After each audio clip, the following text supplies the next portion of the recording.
Ok, bonjour à tous. Aujourd'hui, je fais une vidéo un petit peu différente. Cette vidéo est faite spécialement pour les papas et en particulier à destination des papas silencieux. Pourquoi? Parce que ce matin encore, j'ai reçu un message qui ressemble à énormément de messages que j'ai déjà reçus. C'est un message d'une maman qui m'explique qu'elle a perdu son petit enfant malheureusement et qu'elle souffre énormément parce que le papa de cet enfant ne s'exprime pas sur son deuil, ne s'exprime pas sur sa façon de vivre les choses, sur son ressenti, sur ses souffrances. Et pour elle, c'est extrêmement difficile de traverser un deuil en compagnie de quelqu'un qui a du mal à en parler. Donc aujourd'hui, on va réaborder le sujet de la difficulté de parler pour les papas. Et spécifiquement, je vais faire cette vidéo en m'adressant cette fois non plus aux mamanges, mais aux papanges. Voilà, je m'adresse à vous. Alors, pourquoi nous, les papas, on a plus de mal à s'exprimer sur ce type de ressenti, sur des émotions aussi puissantes que celles qu'on rencontre dans un deuil périnatal? En fait, il se trouve que dans le deuil périnatal, on vit un triple tabou. Le deuil périnatal est déjà un tabou en soi, parce que parler de la mort, c'est tabou. Parler de la mort d'un enfant, c'est encore plus tabou. Vous pouvez le voir quand vous parlez avec votre entourage ou avec des collègues de boulot ou n'importe qui de la mort d'un enfant, les gens sont pas à l'aise, ils vont regarder leurs chaussures, ils vont touiller leur café pendant 10 minutes et ils vont essayer de détourner la conversation. C'est un cas extrêmement fréquent, ça prouve que c'est un sujet qui met tout le monde mal à l'aise. Donc c'est déjà dur d'en parler pour tout le monde. Mais encore plus pour les papas, pour deux autres raisons, c'est les deux autres tabous qui viennent se rajouter aux tabous existants. La première, c'est que nous les hommes, on a intériorisé depuis qu'on est tout petit que nous ne devons pas parler de nos émotions. Parce que, j'en parlais encore dernièrement dans un colloque spécifiquement sur ce sujet-là, parce que, à l'école, au collège, au lycée, on subit des stéréotypes sexistes qui font que si on parle de nos émotions, on est tourné en ridicule. On se moque de nous. Voilà. Au collège, un garçon qui pleure, c'est la honte. C'est la honte suprême, c'est la honte ultime. On est montré du doigt. C'est pas le cas pour une fille, pas toujours, ça dépend des circonstances, mais pour un garçon, c'est toujours la honte de pleurer. C'est toujours la honte d'exprimer des émotions. Un garçon qui explique qu'il est amoureux, qu'il a des sentiments, qu'il est sensible ou qu'il est triste, il va se faire tourner en ridicule, souvent. Voilà, on a l'image de cet homme qui doit être fort. Voilà, fort et la force pour un homme, dans l'inconscient collectif, on va le représenter comme un homme qui va intérioriser ses émotions, qui va les cacher à tout prix, qui va les masquer au maximum. Voilà. Et du coup, on arrive à l'âge adulte et c'est très très difficile pour nous de parler de nos émotions, de ce qu'on ressent. Le deuil périnatal, c'est une tempête d'émotions qui arrive sur nous. On vient de perdre un enfant, c'est extrêmement difficile. On ressent des choses qui sont nouvelles et qui sont inédites, des émotions qui viennent se bousculer. Il y a la colère, il y a la jalousie, il y a la culpabilité, il y a la tristesse, il y a l'angoisse. Tout ça, ça vient se mélanger dans la tête et on n'a pas les mots pour en parler parce qu'on n'a pas l'habitude d'en parler. C'est extrêmement difficile. Donc on va essayer dans cette vidéo de briser ce tabou-là. Et ce tabou-là, il se rajoute encore à un autre qui concerne aussi les hommes spécifiquement, c'est que on est encore dans une société où, dans la représentation standard, tout ce qui touche à la parentalité, c'est d'abord associé aux mamans avant d'être associé au papa. Regardez dans le marketing, typiquement dans le marketing pour la puériculture, pardon, c'est le marketing qui s'adresse aux mamans en priorité dans, allez, 70% des cas. Hein. N'hésitez pas à aller faire un tour sur Pépite Sexiste qui est présente sur Facebook, Instagram et plein d'autres réseaux sociaux d'ailleurs, je crois, et qui dénonce régulièrement les pubs de marketing genré, notamment et souvent dans le domaine de la périculture, voilà, pour regarder les couches pour les mamans, enfin pour les mamans, pour les enfants, mais bref, vous m'avez compris. Regardez les petits beaux pour bébés, regardez les mamans, achetez ça pour vos enfants, pour vos bébés, etc. Et les hommes sont souvent exclus dans beaucoup de représentations. Hein. On représente souvent les ambitions de la femme comme étant d'être maman. C'est une ambition standard et une femme qui ne veut pas devenir maman, c'est considéré comme suspect, comme étrange. Voilà, c'est interloque. Tandis que pour un papa, c'est presque normal. Hein. Regardez par exemple là, dans la série Un gars, une fille, qui est une série maintenant qui date un peu, hein, elle date de, je crois, avant les années 2000, qui est l'archétype, c'est une compilation de stéréotypes sexistes. Voilà, et c'est la fille qui veut des enfants, il faut convaincre l'homme de bien vouloir des enfants. Voilà, et pour un homme, c'est pas censé avoir envie d'avoir des enfants. Voilà. Et donc ça, c'est un deuxième tabou parce que en plus, voilà, dans le deuil périnatal, on se sent un peu exclu de la parentalité. Nous, les papas, on passe en second plan et on entend souvent des remarques un peu idiotes et un peu maladroites du type, moi, ce qu'on m'avait dit, c'était oh, t'as perdu un enfant, mais ça va être terriblement dur pour ta femme. Sous-entendu, c'est pas dur pour moi. Voilà. Et donc, je me suis senti exclu au moment où j'ai reçu cette remarque. Donc voilà, donc triple tabou. Le deuil périnatal, c'est tabou parce que la mort d'un enfant, c'est tabou. En plus, c'est difficile pour nous, les hommes, d'exprimer nos émotions. Et en plus, on se sent souvent exclu, pardon, de tous les sujets traitant la parentalité, malheureusement. Ok. Du coup, c'est pour ça que voilà, je reçois énormément de messages de mamans qui m'expliquent que ben, voilà, leur compagnon, leur mari, ou en tout cas le papa de l'enfant, a du mal à s'exprimer et que c'est difficile pour elles. Pourquoi c'est difficile pour elles? Bah déjà, elles ne savent pas ce que vous ressentez, vous les papas. Et ça les rend dingues parce que elles vous voient silencieux, en tout cas dans les cas, dans les témoignages que j'ai pu lire, hein, dans les couples qui sont concernés, bah, elles vous voient comme quelqu'un qui ne dit pas ce qu'il ressent. Donc du coup, elles n'arrivent pas à savoir si ce qu'elles elles ressentent, c'est normal. Du coup, il y a des mamans qui culpabilisent d'être tristes, qui culpabilisent de pleurer, d'avoir du mal, parce que bah, elles ont l'impression que c'est pas normal de pleurer. Elles ont l'impression que c'est difficile et que bah, elles vous voient, vous, ne pas pleurer, cacher vos émotions. Peut-être d'ailleurs que vous allez pleurer en secret, que vous allez, voilà, vous allez pas le montrer, vous allez ressentir ces émotions, mais vous allez le faire dans un moment où vous êtes isolé ou seul. Voilà, et du coup, elles ne le savent pas ce que vous ressentez. Parfois, elles ont l'impression que vous ne souffrez pas. Et ça, moi, ça me rend dingue parce que je sais que vous souffrez, vous les papas. Enfin, pour l'instant, j'ai pas rencontré un seul papange qui n'a pas souffert de la mort de son enfant. Pour tous les papanges qui j'ai discuté, c'est toujours douloureux. Ils avaient parfois du mal à le dire. Parfois, ils m'ont avoué avoir été dans le déni pendant un certain temps. Hein, c'est des fois, on va être dans le déni de l'émotion, mais la douleur est toujours présente. Mais ça, les mamans, je ne le savent pas forcément. Et votre femme ne le sait pas forcément. Et peut-être que ça lui ferait du bien si vous lui disiez, ben oui, je souffre également, mais j'ai du mal à trouver les mots pour le dire. Voilà, c'est peut-être quelque chose voilà, qui peut relâcher la pression sur elle et relâcher sa culpabilité.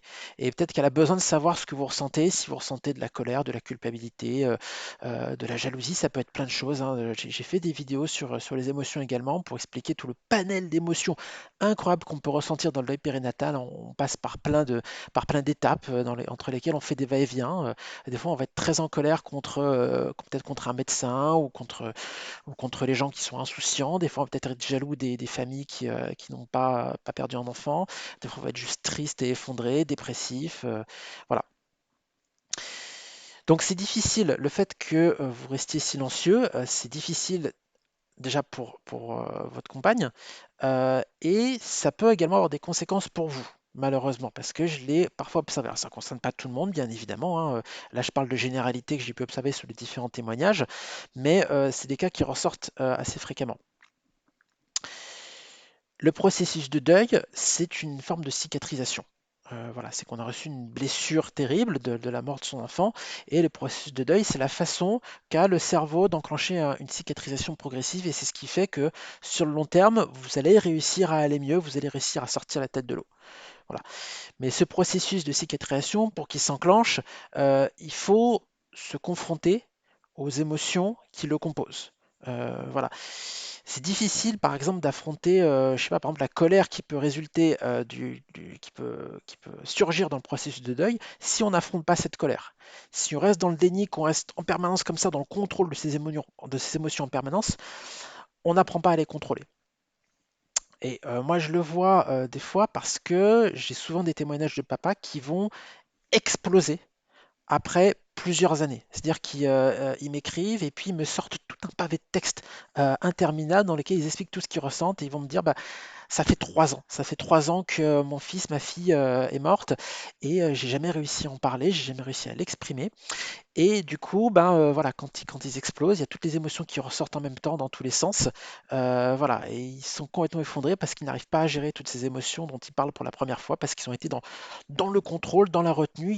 Ils ont voulu correspondre, et je ne peux pas leur en vouloir, hein, honnêtement, ils ont voulu correspondre au modèle de l'homme fort. Je déteste cette expression, mais c'est comme ça qu'on l'appelle, de l'homme fort qui va cacher ses émotions, qui va mettre son masque pour être sûr qu'on ne voit pas à travers ses émotions et qu'on ne le prenne pas pour quelqu'un de faible. Voilà. Et du coup, bah, c'est d'autant plus difficile à gérer parce que le processus de deuil, de cicatrisation n'avance pas parce qu'on bloque la parole, parce qu'on ne veut pas se confronter, pardon, à ce qu'on ressent. Voilà. Et c'est souvent des papas qui avait l'impression de s'en sortir bien au début. Il pensait, voilà, la première année, il disait, bah, ça va, je m'en sors pas trop mal, j'arrive à tenir, j'arrive à gérer. Et c'est après, souvent, qu'il s'effondre. Donc, méfiez-vous, des fois, voilà, en voulant à tout prix fuir les émotions, ça peut être dangereux pour vous à long terme. Je l'espère pas, j'espère que vous en sentirez bien et que vous arriverez à gérer, mais j'ai peur un peu de tous ces papas silencieux, de ce qui peut leur arriver sur le long terme. Euh, un bon indicateur, moi, tel que je l'ai ressenti, c'est une métaphore que j'emprunte à Christophe Fauré. Christophe Fauré, un psychiatre qui s'y connaît bien dans la question du deuil, qui a beaucoup accompagné de familles en deuil. Il explique, ben voilà, le deuil, c'est comme, imaginez un livre qui raconte une magnifique histoire d'amour qui vous tire les larmes à chaque fois que vous le lisez. Vous lisez une fois, vous êtes complètement en larmes, vous lisez deux fois, vous êtes en larmes, vous le relisez, vous le relisez, vous le relisez. Et la millième fois que vous lisez ce livre, ben, c'est toujours la même histoire, c'est toujours les mêmes mots, c'est rien n'a changé, chaque virgule est à la même place, et pourtant vous arrivez à lire en étant détaché, vous ne pleurez plus, parce que vous avez intériorisé l'histoire, vous êtes habitué aux émotions et vous arrivez à mieux les gérer. Bah, c'est pareil dans le deuil. Moi, j'en ai fait l'expérience de façon très concrète. L'histoire de mon fils, j'ai dû la raconter 50, 100 fois, je sais plus combien de fois je l'ai racontée. Cette histoire, j'ai un discours enregistré par cœur. Voilà. La première fois que je l'ai raconté, je m'en souviens très bien. Je l'ai raconté en entier, hein, vraiment du moment de la grossesse de ma femme, du début de la grossesse de ma femme jusqu'à la fin des funérailles. Raconter l'histoire en entier, hein, c'est assez long, ça prend une demi-heure, une heure. La première fois, c'était avec une psychologue qui me suivait. C'était quelques mois après le décès de mon fils.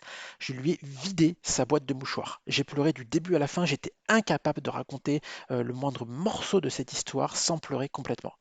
Voilà. Donc, je vous pose la question à vous, les papas. Est-ce que vous vous sentez capable aujourd'hui de raconter toute l'histoire de votre enfant décédé complètement de la façon dont vous l'avez vécu sans pleurer? C'est un indicateur intéressant pour voir comment vous arrivez à gérer les émotions autour du deuil. Et je vous garantis que moi aujourd'hui, après l'avoir raconté 50 fois ou je sais plus combien, eh ben, j'arrive à la raconter de A à Z sans pleurer. Je la raconte même avec fierté aujourd'hui. J'en étais incapable il y a 5 ans. J'en étais incapable il y a 5 ans. Aujourd'hui, je raconte avec beaucoup de fierté. Aujourd'hui, j'interviens des fois pour des associations, pour des colloques, dans des événements, pour témoigner, pour essayer de sensibiliser au deuil périnatal. Et je raconte l'histoire en entier, sans sourciller. Des fois, c'est des gens dans l'auditoire qui pleurent. Des fois, je raconte à quelqu'un que je croise. Voilà, je raconte à un collègue qui n'est pas au courant. C'est mon collègue qui pleure et moi, je suis là, impassible. Je raconte mon histoire avec beaucoup de fierté voilà, parce que j'arrive à gérer, parce que je me suis habitué, j'arrive à gérer beaucoup mieux les émotions. Et le fait d'en parler, ça m'a énormément aidé. Et je suis heureux aujourd'hui de m'être forcé à en parler parce que bah, forcément, c'est toujours plus facile de fuir les émotions et de ne pas en parler. C'est plus facile de ne pas en parler. Hein, c'est dur de parler les premières fois de son enfant décédé, de raconter des moments difficiles, l'hôpital, la réanimation, les funérailles, le corps sans vie dans les bras, l'annonce du diagnostic, tous ces moments-là, c'est que des moments difficiles. Et voilà, et on préférait ne pas en parler des fois. Et, euh, et je comprends. Je comprends. Et d'ailleurs, c'est lié aussi à un autre stéréotype qui colle à la peau des hommes, c'est que ben, dans ce genre d'épreuve, on se sent impuissant. Parce que notre enfant, ben, on ne peut pas le ramener à la vie. On ne peut pas le ressusciter et les larmes de notre femme, on ne peut pas magiquement les faire disparaître. Voilà, on ne peut pas magiquement empêcher les gens de souffrir autour de nous. Donc on se sent impuissant et nous, les hommes, on n'aime pas ça. C'est pas l'image que la société nous envoie. Nous, on nous vante l'homme fort qui prend les choses en main, qui prend des décisions. Regardez les représentations masculines dans les séries télé. L'homme qui est actif, qui prend les choses en main, qui fonce, qui fait les choses. Voilà. Euh, voilà, on voit rarement des hommes qui juste écoutent dans les séries télé ou dans les films. Voilà, l'homme il doit être là, il doit agir. Et quand il n'y a pas de problème, ben, l'homme est décontenancé. Voilà, en tout cas, c'est ce que les stéréotypes nous poussent, c'est la façon dont ils nous poussent à nous comporter. Moi, je suis pareil, hein, moi, par exemple, j'ai une passion pour les mathématiques et j'aime bien quand il y a un problème qui est bien posé, que je peux résoudre, où je peux apporter une solution. Voilà, c'est comme ça que mon cerveau fonctionne. Et quand il n'y a pas de solution, je suis décontenancé. Voilà, donc j'ai essayé d'apprendre à être autrement. Voilà, face à la mort, il n'y a pas de solution. Il n'y a pas de solution. Tout ce qu'on peut faire, c'est en parler, c'est écouter, c'est s'exprimer. Et c'est très déstabilisant pour un homme qui n'a pas été habitué à faire ça. Voilà. Donc voilà, moi, ce que je vais faire à travers cette vidéo, le message que je vais faire passer, c'est déconstruisons les tabous. Allez, on essaye tous ensemble parce qu'aujourd'hui les tabous imposent beaucoup de souffrance. Et ça, je vous le garantis, je le vois. Je le vois dans les messages que je reçois. Les tabous, toutes les mamans qui sont désespérées parce que leur compagnon ne parle pas du tout, parce qu'il reste muet, parce qu'il il veut pas. C'est très très difficile. Je vois des papas qui sont en souffrance parce qu'ils n'arrivent pas à en parler, parce qu'ils n'arrivent pas à trouver les mots. Donc, si on arrive à briser les tabous, eh ben, on soulage plein de couples d'une partie de la souffrance. Voilà, ça résout pas tout, ça enlève pas toute la tristesse, toute la peur, tout ça, mais ça enlève une petite charge qui n'a pas besoin d'être là en plus. C'est déjà assez difficile comme ça à vivre, et si on nous enlevait ça? Donc, les messages, pleurer, ce n'est pas être faible. D'accord? C'est pas grave de pleurer. On pleure tous, on est des êtres humains. Voilà, quand on est bébé, on pleure. Voilà, on est appris à pleurer depuis notre plus jeune âge. Pleurer, c'est nécessaire, c'est pas de faire sortir les émotions. Et quand on a fini de pleurer, on se sent mieux. Franchement, des fois, pleurer un beaucoup, ça fait du bien et c'est pas grave. Je sais que on n'a pas envie qu'on nous voit pleurer, on n'a pas envie de pleurer en public, c'est normal, c'est un tabou, c'est une honte socialement imposée, enfin voilà, c'est quelque chose qu'on a intégré. Mais quand on analyse le truc, pourquoi pleurer, ça devrait être honteux? Voilà, c'est parce qu'on présente le fait de pleurer comme le fait de succomber à ses émotions. Mais voilà, vous avez perdu un enfant, quoi. On vous a pas pris votre sucette, on vous avez perdu un enfant. C'est terrible. Donc, oui, laissez aller les émotions. Vous avez le droit d'être triste. Vous avez le droit de pleurer parce que vous avez perdu un enfant. C'est normal. C'est normal de souffrir dans des circonstances pareilles. Et pourquoi vous imposer cet effort incroyable de vouloir retenir ces émotions, des émotions aussi difficiles? Voilà. Être fort, ce n'est pas fuir des émotions. On prendra sois fort pour ta femme. Qu'est-ce que je déteste cette phrase, sois fort. Ça veut dire cache tes émotions, sois dans le lit, on les met sous le paillasson et hop, on n'en parle plus, on s'assoit dessus et on fait comme s'ils n'étaient pas là. On peut pas mentir à notre corps. Et je vois bien parce qu'il y a beaucoup, et moi j'en ai fait partie, il y a beaucoup de papas qui, après le décès de leur enfant, deviennent hyperactifs. Moi, ça a été mon cas parce qu'on n'a tellement pas envie de penser à ces émotions qui nous envahissent qu'on va faire plein de trucs. Ça peut être le sport, le travail. J'ai beaucoup de témoignages de papas qui vont rester au travail jusqu'à 21h, 22h parce que voilà, comme ça, ils passent toute leur journée à concentrer là-dessus. Voilà, ils pensent pas au deuil, ils pensent pas à leur enfant décédé. Et puis après, ils rentrent, ils sont crevés, ils s'endorment et puis voilà, ils passent leur journée comme ça. Voilà. C'est une stratégie et je la comprends et j'en veux pas du tout aux papas qui font ça parce que je comprends tout à fait et moi j'ai fait un peu pareil. Mais sur le long terme, ça va pas vous aider, ça va pas aider votre compagne. Voilà. Pareil, il y a des papas qui s'investissent à mort dans le sport ou dans des activités artistiques ou dans plein de trucs. Voilà, moi après le décès de mon enfant, je me suis mis à écrire des bouquins, je voulais apprendre plein de trucs, j'ai voulu apprendre le japonais, j'ai voulu apprendre à dessiner. Des trucs qui n'avaient rien à voir, ça n'avait aucune cohérence. Voilà, je menais rien à son terme. Voilà, j'ai lancé 50 activités, j'ai rien terminé. Et voilà, c'était une façon pour moi de fuir les émotions, parce que c'était plus facile de penser à autre chose. Voilà. La vraie force, je pense que c'est de communiquer avec honnêteté. C'est de parler de ce qu'on sait, de chercher et de trouver les mots pour parler des émotions difficiles qu'on ressent dans le cadre d'un deuil. Voilà. C'est dur de dire ce qu'on ressent. C'est dur de dire, par exemple, je suis jaloux de ce couple qui est insouciant. C'est pas la faute de ce couple, effectivement, c'est ce que j'appelle, j'avais fait une vidéo qui s'appelle Les sentiments socialement inacceptables. C'est les sentiments qu'on ressent, mais qui semblent injustes, tels que quand on les exprime.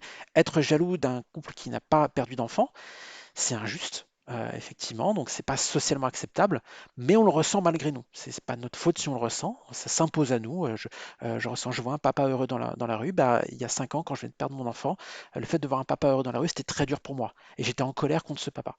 C'est pas de sa faute. Voilà, il n'a rien demandé, mais c'est une émotion que je vivais. Et le fait de me l'avouer, de me le dire, je ne vais pas lui dire à lui, bien sûr, mais le fait de le dire à moi, d'en parler avec ma femme, d'en parler avec ma psy, eh ben, ça m'a aidé à apprendre à juguler cette colère, à apprendre à la maîtriser, à la dompter et à comprendre ce qui se passe dans ma tête, à pas être dans le déni. Voilà. Donc voilà. Donc, si vous voulez être fort, essayez de communiquer sur ce que vous ressentez. Essayez de parler de vos émotions, de votre souffrance, de votre douleur avec honnêteté. Essayez de réapprendre à vous connaître parce que quand on vit un deuil, on est transformé.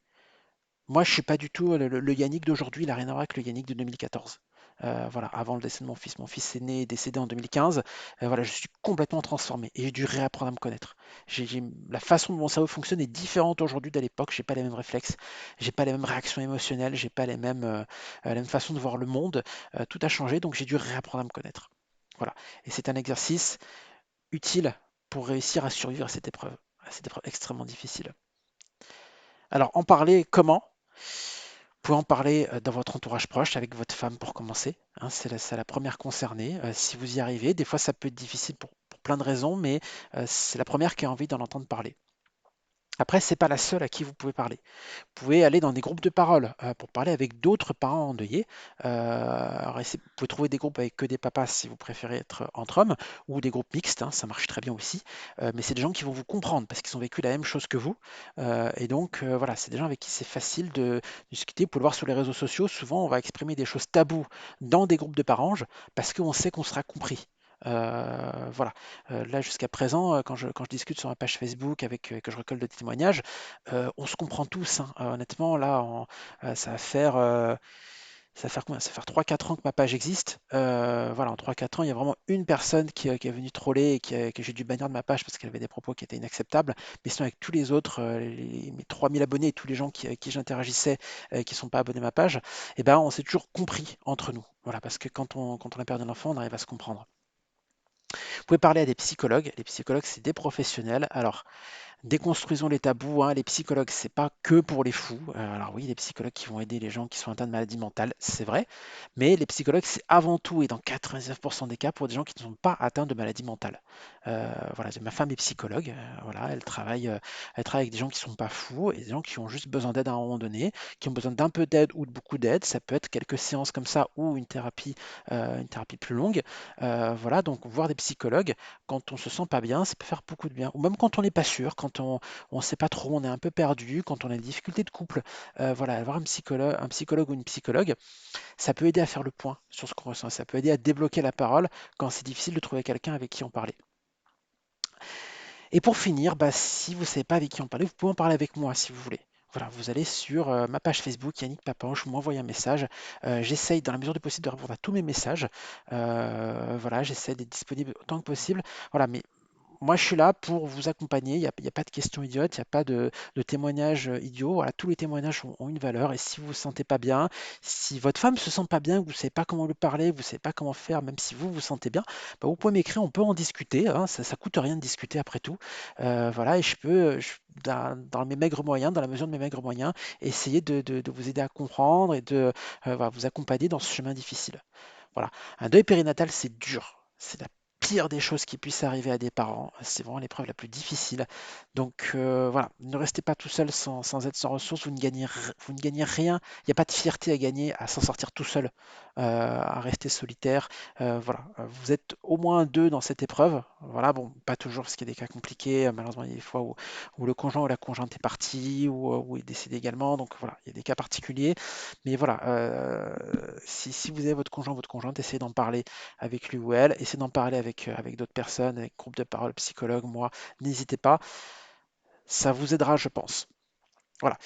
Cette vidéo était très longue, n'hésitez pas à me dire ce que vous en pensez, à donner vos témoignages. Je la fais pour les papas et aussi pour que vous, les mamans, qui êtes un peu démunies des fois, vous êtes qui êtes si nombreuses à m'envoyer des messages pour me dire que votre compagnon a du mal à parler, ben voilà, cette vidéo elle est là pour que vous lui montriez, si vous voulez, ou voilà, c'est une tentative pour expliquer un petit peu tout ce qui se joue derrière ce silence des papas, qui est un phénomène qui me rend un peu triste, je pense, parce que ça impose beaucoup de souffrance inutile.